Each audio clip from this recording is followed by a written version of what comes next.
Need a presenter? Your Event Audio has you covered. Closed circuit audio equipment with turnkey operation at your trade show booth, live event, or private event. YourEventAudio.com is the place to go.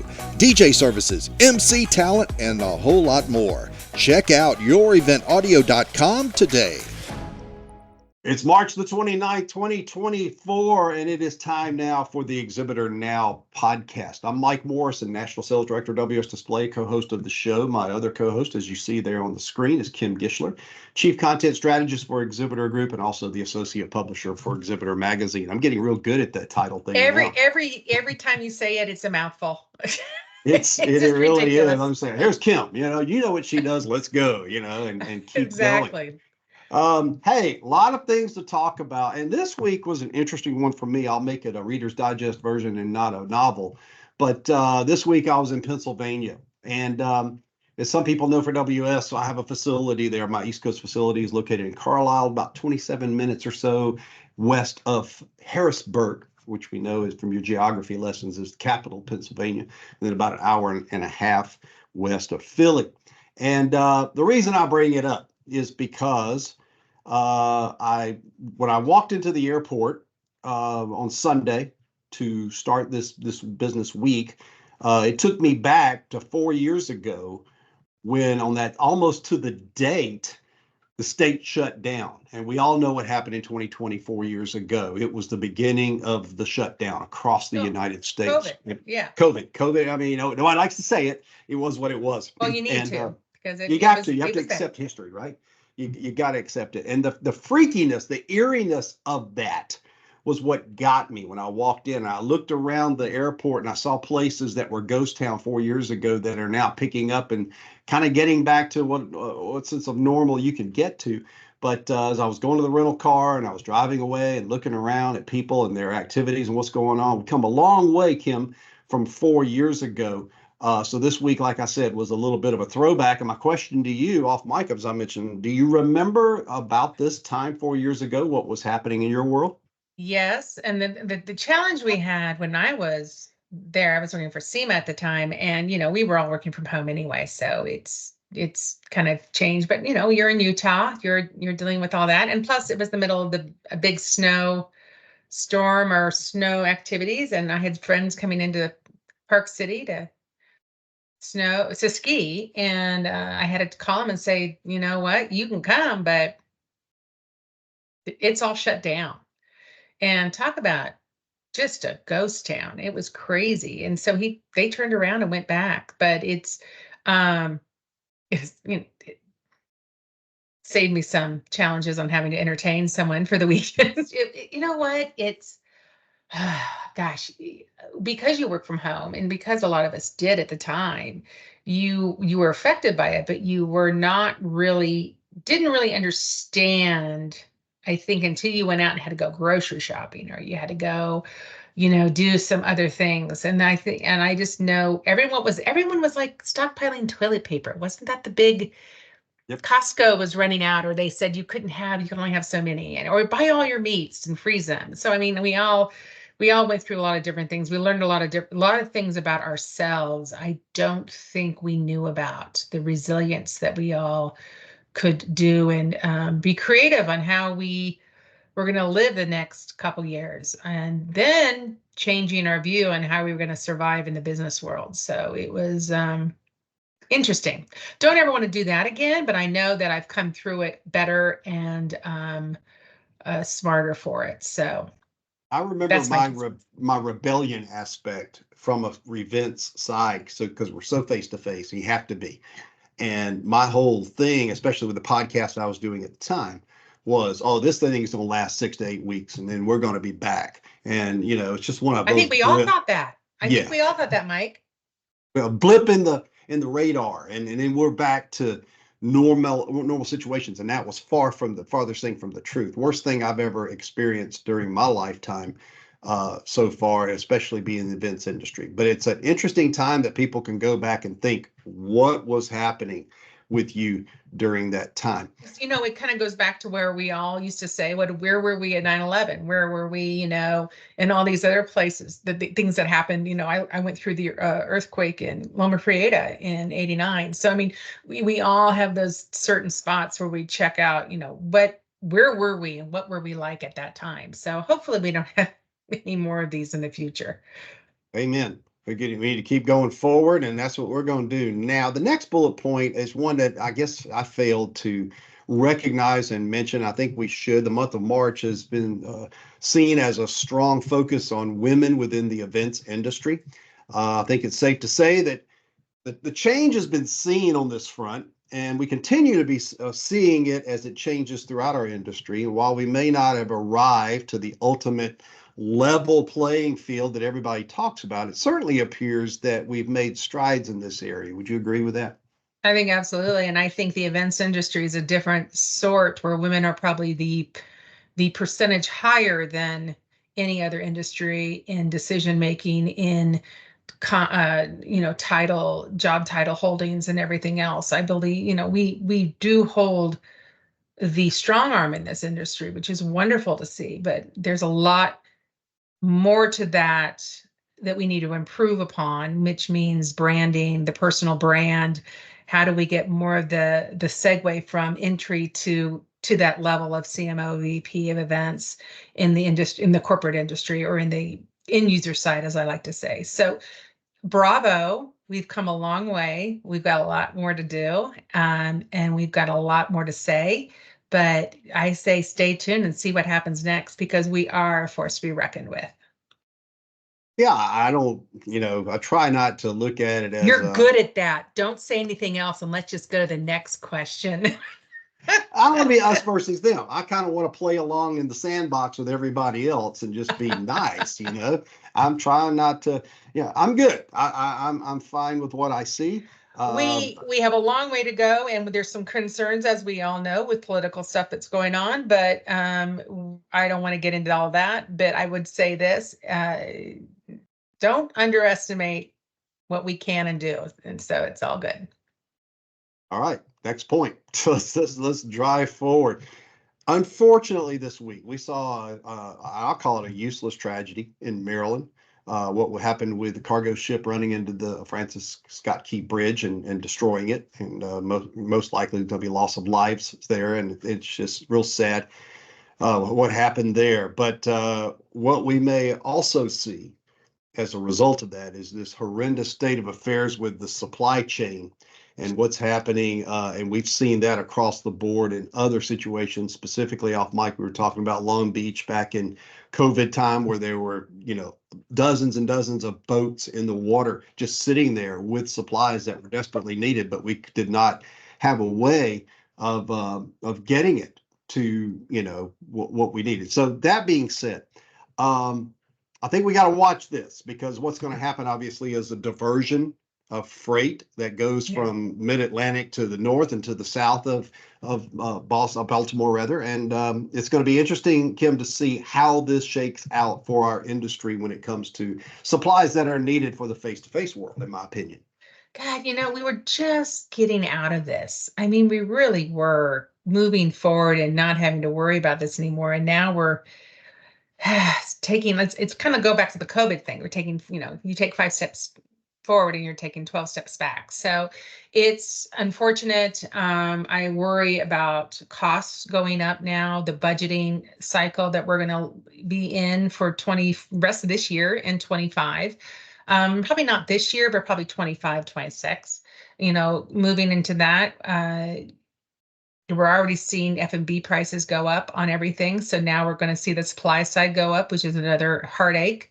And not to mention, I was in the mood to buy a new car, and now I don't know if I'm going to or not. So that's a whole nother issue. And I shouldn't say new. I'm going to buy used, because then I'll save. Everyone will come and go, you need to buy used, and drive it off the lot, and they'll be happy. So it's a concern, and I think everyone should have a concern about it. And you just have to, we can look. Where we are in this industry, we are used to change, and we're used to change fast, and we are used to, moving with it all.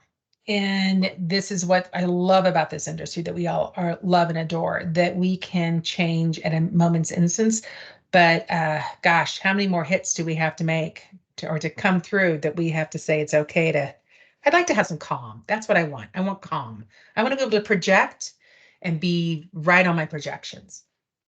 Yeah, there are days like when I read that type of. Actually, I went down to breakfast at the hotel I was staying at, and I saw it on the morning news that it happened, and immediately my mind went to this thought was now everything's going to be chaotic, more chaotic than before.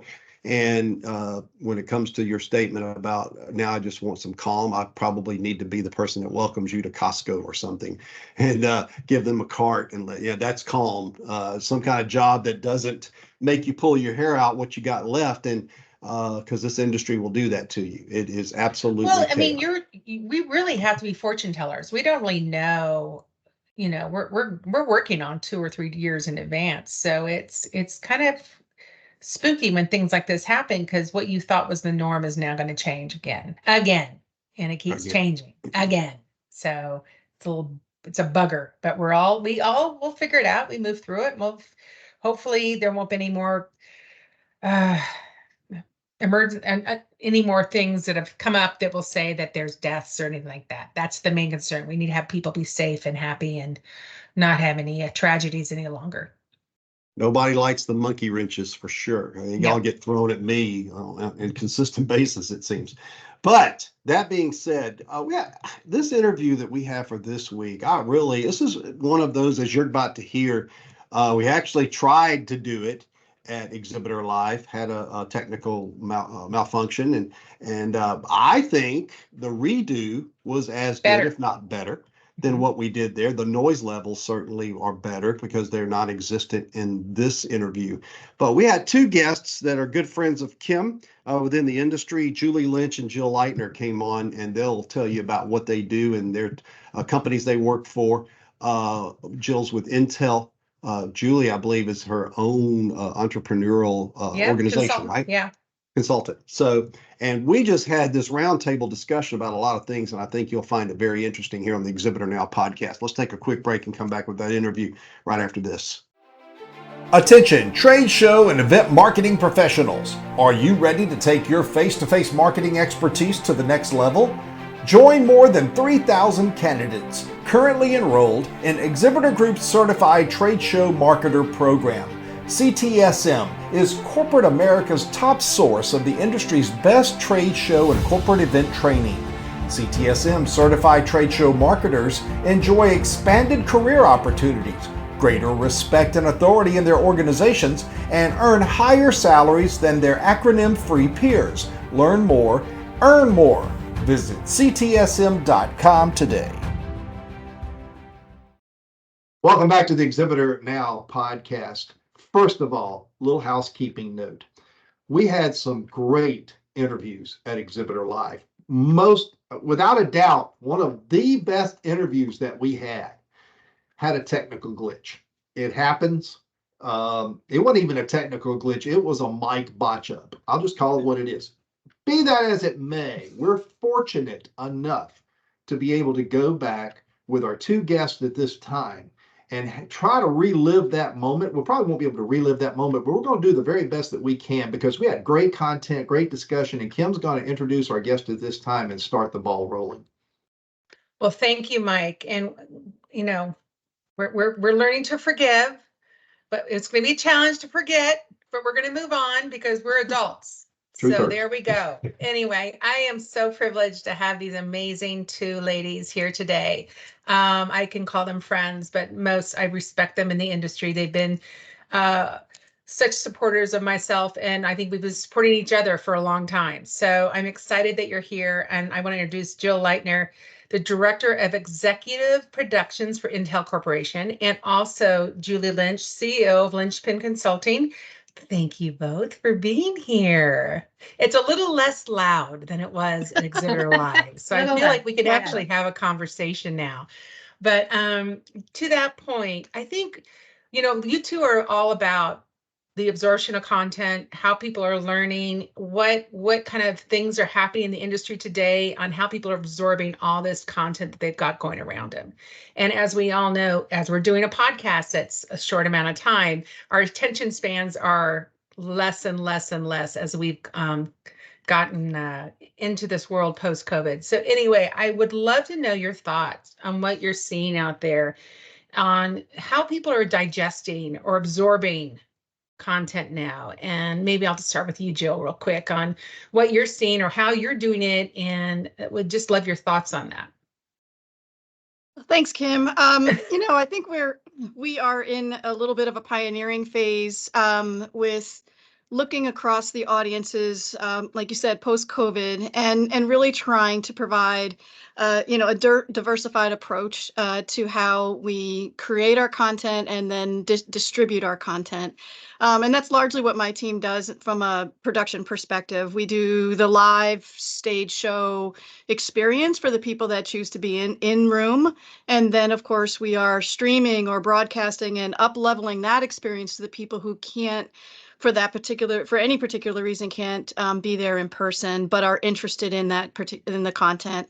So I think, those modes for us are very important and a big investment area for us. But I think the other trend and the other area that we've been spending a lot of time in the company with is just talking about, again, how to create content that for our various audiences that speaks to them. It's accessible to them anywhere, anytime that they need to consume it. And then thinking about things not just from an event perspective, but from an overall moment perspective. And what does that look like? And what do they need before, during, and after the event in order to really pique the awareness and the interest, and then get what they need underneath it. And I know that's where the connective tissue from events to integrated marketing really kind of forged together, I think, during the pandemic. So we're still really working through what that looks like for us, and making what are the right approaches, platforms, timing, and most importantly, the relevance of the content. So, Julie? Yeah, and I agree 100% with you, Jill, on the relevance of content. It is so incredibly important for us to be audience advocates, for us to really spend that time talking to our audience about what they need, what they want to hear, and how they want to consume it. Like you said, there are so many different learning styles now, post-pandemic, even pre-pandemic, that we spend a lot of time making assumptions as to we think we know what they want to hear. And instead, we should take that time and make that time to really ask the question and curate that content for the individuals that are coming to our programs or that are experiencing all of our brands. They aren't going to the 10 shows. They are being very particular about where they go, what they do, and the money that they spent and the time that they take out of the office. So we should take the responsibility to ask them, what do you want? What do you need? How can I help? When you're investing time in me, how do I give you the most for all the time with the content that we deliver? And just to add to that too, like we've been talking about purpose-driven, right? Purpose-driven content. Yeah. And that just speaks right to that. And then I take it just a little bit further with, purpose-driven production, because there's a lot that comes into bringing it to life, whether it's Absolutely. engagement online or engagement in room.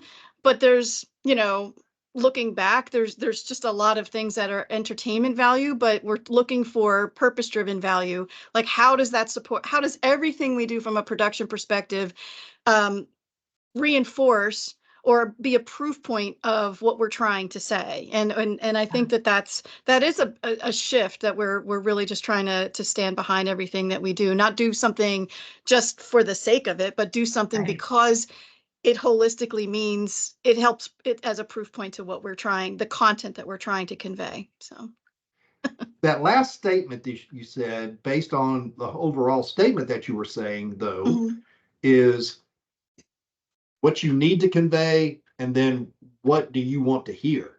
Those two can be a conflict sometimes. Now, I remember, and now like as good a time as any to come back up with my question I had in Nashville. And as I reiterate, I did a 4-hour seminar, and it was more of a lesson to prospective clients of what we sell from a more than portable standpoint. It was all custom that these particular customers had never seen before. And at the same time, you're saying that I should also pull what they need to hear or want to hear. My assumption is they signed up for that course because they needed to hear what I had to share. So is it fair to say that in that scenario, I should have gone one step further and said, and by the way, if you sign up for it, can you give me some feedback exactly to what you think you want to learn while you're here or what we should cover? Or Yeah. was that the I answer? think, Mike, that's the gist of it, right? Is that, I think that there is a time and a place for a 4-hour workshop for people to be hearing and to be lectured to. But I think the question also is not only just what is the content that you want to learn or hear, but how do you want to learn and hear it? Some people like to just go to a session and be spoken to because they are there to absorb information and to be educated. Whereas there are those that are learners in that room that would like to get up and move around and whiteboard and build off of each other because they want to make that networking connection along with the education.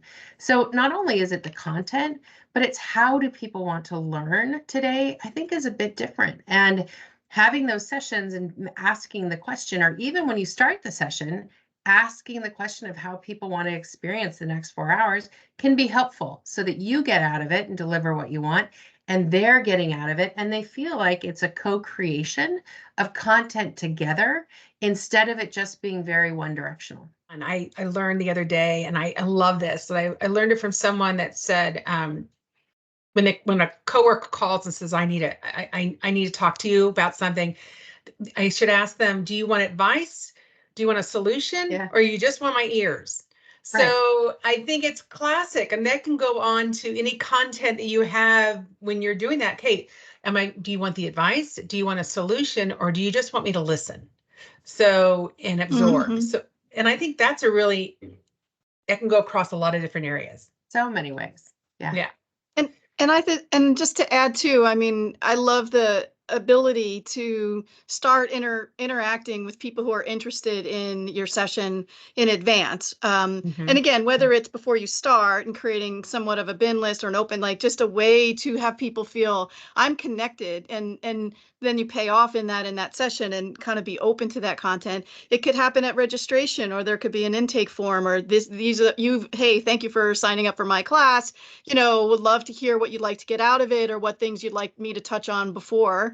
And then, I mean, learning styles to me, I've been a big passion for me for a long time. Like, people just absorb information in so many different ways, as Julie said. And I think that almost even, especially with something as meaningful as like a 4-hour session, just make sure that you have that diversity of technique, if you will. I mean, we do this in keynotes.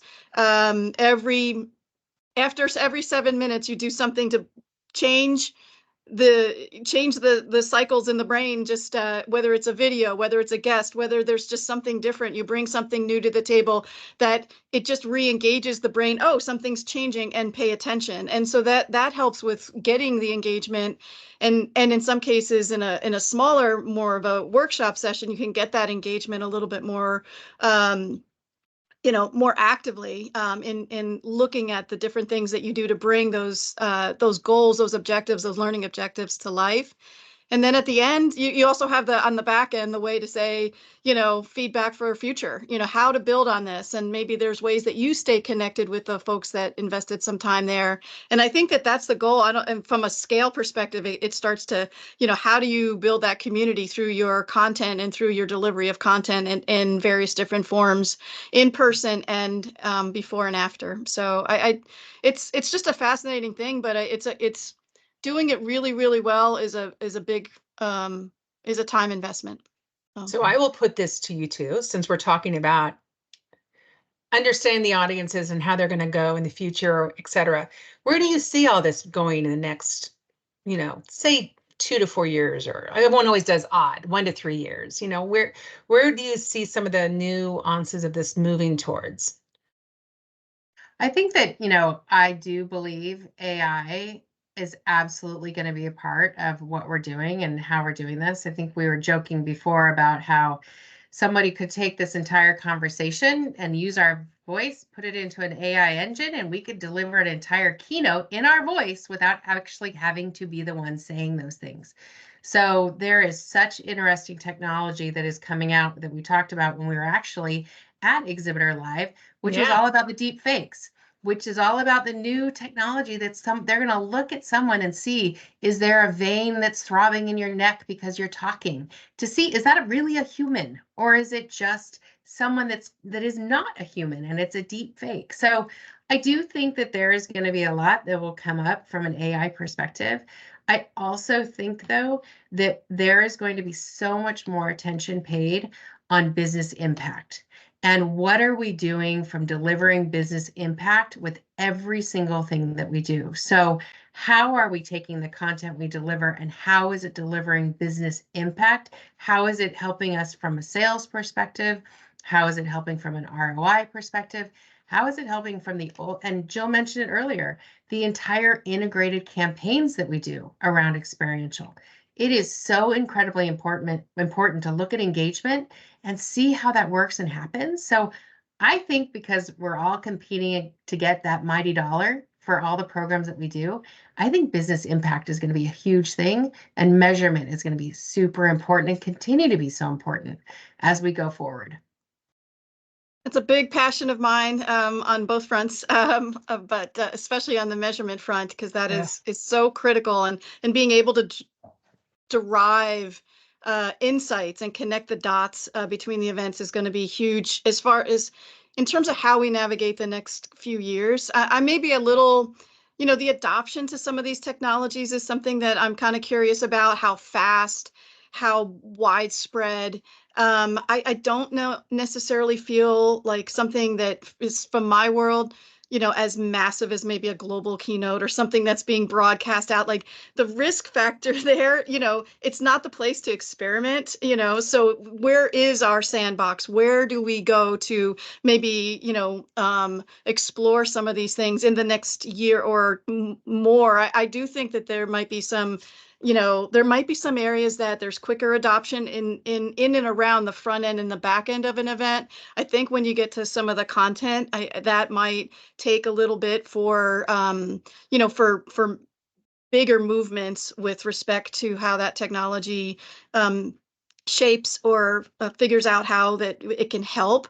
I will say that I don't see this changing in the short term, is just this compression between, how the amount of time needed from a planning cycle perspective to the amount of time that is allowed or is real before key decisions and investments are made. And that seems to, that shrinks the risk, that increases the risk profile in executing. So then there, you default into, things that, are just more tried and true and stable, and you're creating that great experience. And I think that, somehow that pressure between what's needed and what is existing, maybe technology can help that in terms of being really super nimble and agile and be able to pivot better to those opportunities. Or maybe it'll help open up things for longer range planning, and we can get back to better planning cycles.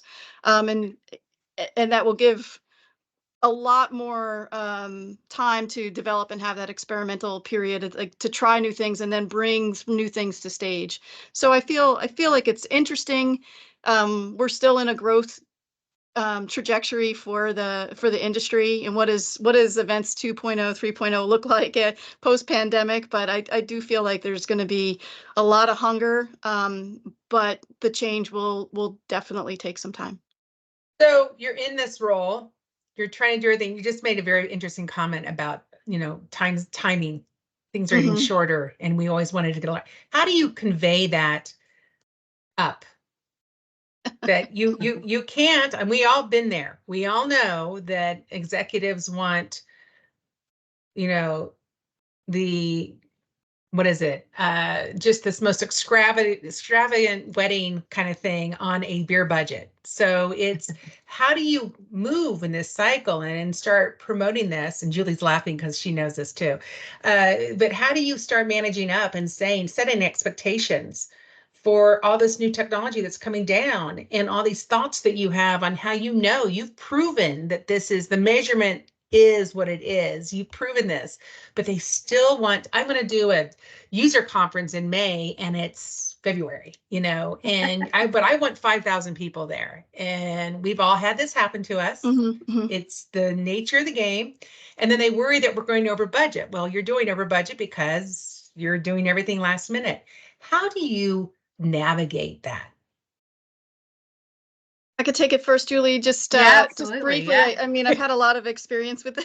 I know. That's why I was interested Talk in to me later about the successes, but I'll just say I have an experience with it. But, we just see first of all, you're not alone. I'm not alone. We are not alone. It is definitely a symptom across all the businesses in lifting up and doing events, at least from a brand perspective. And I feel like what we've been doing is amidst a lot of our changes, just getting back to some fundamentals, and it's really an education campaign, to be honest, but that takes time too. Every time there is a change, it's it's consistency, it's education, and then consistently using vernacular that is clear and helps folks really understand. Now, there still can be a component of, hey, not that we don't care, but it's more that all this other stuff is going on, and it is what it is. And so we try to balance with what's possible and setting the expectations of this is what's possible in this time frame, and this is what's possible here. And I really like to step it back, even like, let's just be talking 12 months out all the time, just as far as set our priorities and our strategies right, and how we look at these things, and then empower the teams to go and execute as we get closer. So we're not negotiating so much up front. But I do know that where we talk about things strategically, where decisions are made, where things are funded, sometimes are different.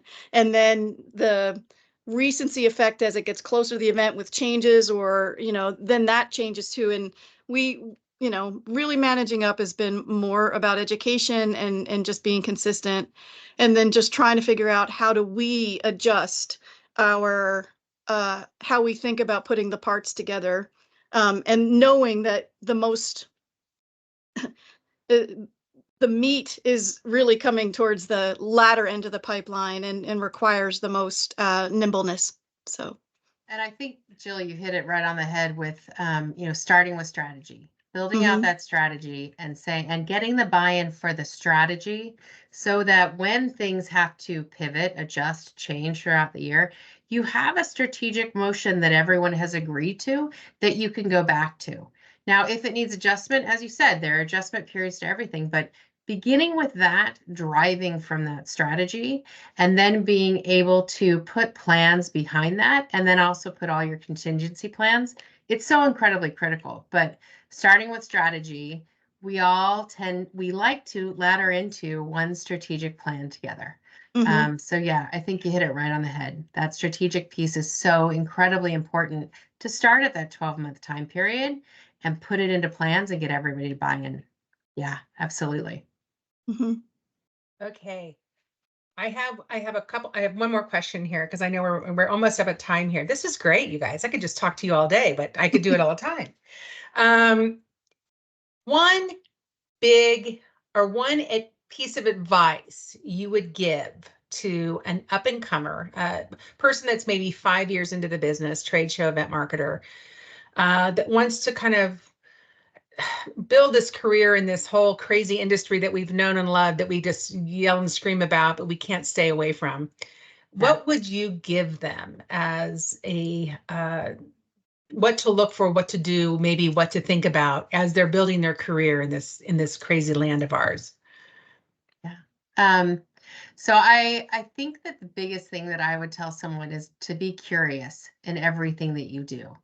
ask the questions, don't be afraid to fail, really build up your own resiliency to stick with it. Because this is not the easiest industry to be within. There's a lot of change. There's a lot of things that happen, but it is the most rewarding industry that you will be in. You will meet so many people and have lifelong friendships and relationships, business, and you'll get to know families. And I have to say that is the most amazing thing about Experiential and the people that are behind all of these experiences that are built. But it is, be curious and build your resiliency and, ask lots of questions and stick with it, because you'll get there. I Jill? love that. I love that. And I think that is definitely like top of the list in terms of being curious. I will just add that I think it's really important to, think, broadly outside of just your role. And that lends itself to the curiosity, but experience a lot of different sides of the business, and just become an expert in terms of how the whole engine works, one way, shape, or form, and be really nimble. I think what we look for, or what is really important in our world, is sometimes I call it a Swiss Army knife, but it's just the ability. It's such a team sport. It's relationship driven, and it's a team sport, and the ability to pivot from what you are doing to sit there and say, you're buttoned up, somebody else needs help, go and be nimble and agile and be able to lend that hand. I mean, I think that instinct and that intuition comes from, just taking that curiosity and putting it into practice, and knowing that, you're all going to cross the finish line together. And that really, I use a lot of sports analogy with my team, but because I'm a big sports fan, but it really does resonate to how we deliver an experience together. It takes a village, and be a part of the village, but know that it's not just a silo. I think that's really important. Yeah, I'll just end it with my 2 cents worth on that same question, and that's run as fast as you can the other direction. No, I'm just kidding. I'm kidding. It is a great industry. But you should listen to these fine folks' advice, because Kim, I don't know what your thoughts are, but I would love to have them back more often than not in future episodes, because I think we could have a great roundtable discussion on many subjects, and just the content here and the advocacies of this industry. It's huge. It was a great With discussion. these ladies, they are not shy. And No. the great thing about when you get to where we are in our careers, we are not shy about giving our opinions about anything. So I am so honored that you took the time today. Thank you so much. It means the world to me. And Mike, I think you have now witnessed you just two amazing ladies that can add so much value to what we're thinking. So it's wonderful. It's good, because my wife is Thank tired you. of carrying that burden on her shoulders. So, we're going to take a quick break. Let's take a quick break, come back and wrap things up after this. Are you searching for trade show and event products and services? Find It on Exhibitor Exchange is your complete buyer's guide to trade show exhibiting and events, featuring the trade show industry's top exhibit and display providers. Find It on Exhibitor Exchange is the industry's best shopping and commerce resource for buyers and sellers of exhibit and event products and services. Reaching 20,000 exhibit and event buyers in every print issue of Exhibitor magazine, and 140,000 exhibit and event buyers online each year. Search the listings or list your company today. Learn more at exhibitoronline.com/findit. Well, we're back, and it's always so wonderful, and makes you think about everything you're doing in your day-to-day life and your job when you talk to these two amazing ladies. So we're very privileged and honored that they got to spend some time with us today. And now we get to go and try to figure out how we can incorporate any of that into our lives. That's a good point. They threw so many darts of information and suggestions, and how do you overcome this, which is what we all try to strive for anyway, in the challenges that we have in our industry and our jobs. So, especially the event side, and they obviously have a wealth of information to glean from. So that was fun to listen to. It was fun, And especially fun to be a part yeah. of. And remember, if you can just do one, just start with one. You don't have to boil the ocean, as we always say. So we're all Well, good. you always say it, which I I always like. say that, but I'm not saying fun anymore. Oh, I just did. See, now you've got 2 strikes before you even get out of the batter's box. No, it's good stuff, and we're looking forward to have more conversations with our guests. They're coming up next week. We're going to have David Dubois, who is the CEO, president of the Exhibitor Group, and Monica Myhill from CTSM, who will come on and give us their assessments and overviews and recaps from Exhibitor Live and what's coming up in the road of Exhibitor Group. Speaking of which, to tie this one up this week, Kim, why don't you tell us anything that you can add to what's happening at Exhibitor Group that our listeners would be interested in knowing? Well, we are working on the Insight for April, which is the CES awards and all that happened there. So that's very big. Hopefully you guys can join that. I think it's next week, if I remember correctly. And then we're working on Fast Track in July in Las Vegas at the Fountain Blue, which is the week of the 14th, July 14th. So stay tuned for that. Mark your calendars. And again, we are now starting. I can't believe I'm saying this. Didn't we just finish this show? But we are now starting to discussions about Exhibitor Live 2025 in San Antonio. So stay tuned for more to come. But things are moving along quite nicely. We're seeing a lot of movement in our industry as well as in our own company. So that's all for the good, and I'm excited. It's I've been here 6 months, and now I think I can get my hands dirty and start bugging people more. It's all good. Well, when I listen to you say that, I think the one word that comes to mind that I think everybody's got to learn to digest in this situation is change. Yes. Everybody doesn't like change. No. They fear change, or their resentment about change. One of those 3 feelings usually happens. I know I've been there, and we've all been there. So, but I think the change that's been seen from my standpoint, from a supplier standpoint, an exhibitor, an advertiser, is all positive. It's just change, and sometimes it's necessary. And change is an opportunity for growth. So we all need to be positive. It's not negative by any means. And it puts a lot of people out of their comfort zone. And I think that's the deal, that's really the crux of the situation on that one. So hey, until you start your morning off like I did with a steroid booster shot in the rear end, you got life good right now. If you no, know because what I I mean. was up all night with my dog who just had TPLO surgery. So we could share stories. Oh, we're trading aces here. We're trying to trump each other's card. That's what happens with change. What will right? happen next week? Stay tuned. Stay Who will tuned. trump the other one? You'll always have a new thing to look at in our lives. We make it right there transparent for everybody here at the Exhibitor Now podcast. And remember, the Exhibitor Now podcast. Give us 30 minutes, and we'll give you everything you need to know now.